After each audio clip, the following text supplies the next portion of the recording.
let's do another one, and I'll make this be like a really bright.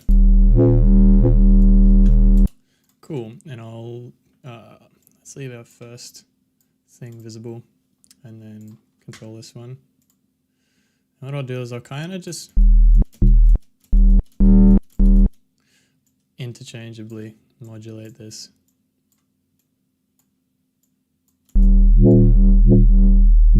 Let's change the harmonic.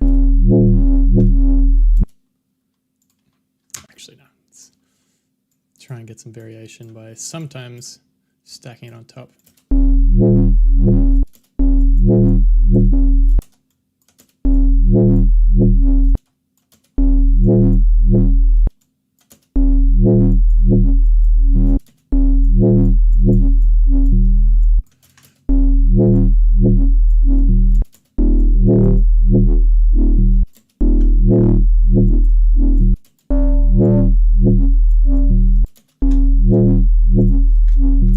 Yeah, so I'll kind of start getting some movement, and then I'll try and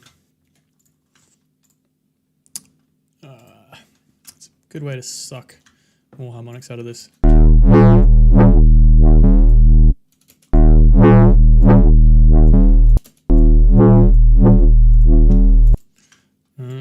See what else I'm going to do.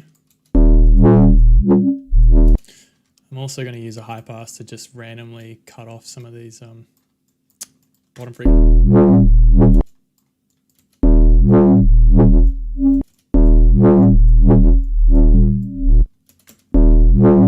Okay, now OTT will suck out some top end here.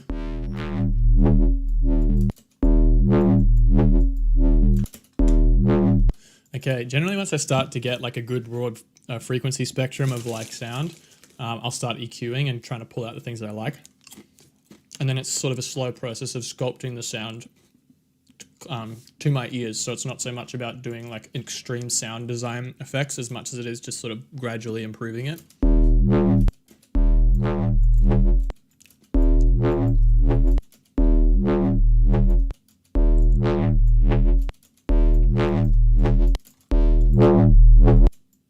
What happened there? Oh.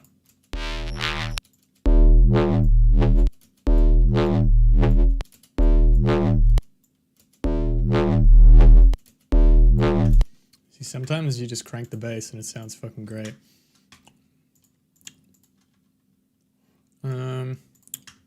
I do want some kind of saturation, but maybe just a different type.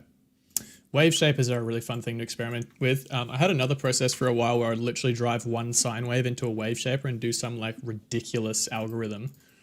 So just fuck it up completely and still be like tailored about it. So like thinking about how the points will affect the sound. And then add like OTT and saturation, and with OTT, that's the one thing, like OTT was kind of really necessary for this process because it generates just a ridiculous array of frequencies. Yeah, see, this for me is almost too like flabby now, too farty. And so I mean, it starts to sound bloated with the really round curves.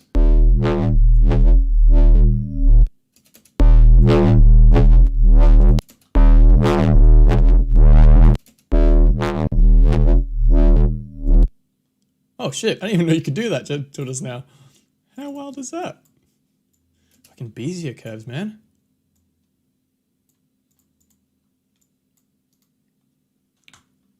That's mad.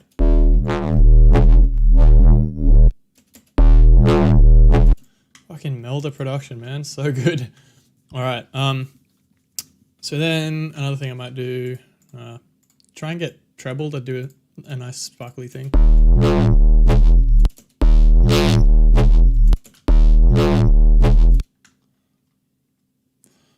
Cool. Right, I'm going to leave that for now. Okay, this is where dynamic tube can be really cool. So if you have something that sounds kind of squarish, and what I mean is like odd harmonics, like really honky, none of that kind of crunchy saw wave sounding stuff, dynamic tube will just change it and make it sound really saw-like.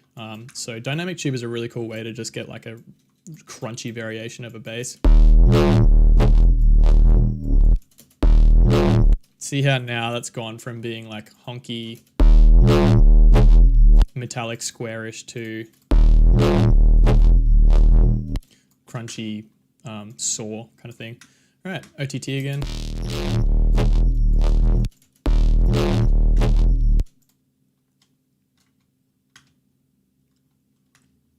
How do you make the mod lines curve? Yeah, hold Alt. Cool. Multi-band settings. My OTT looks mega different. I might have changed something at some point, but I don't know. Like I sometimes use the X for records, OTT, but I don't know. Yeah. I don't know, you can take a screenshot of this if you like. I'll just let it sit there while I eat a biscuit. Wait, you can just pause it.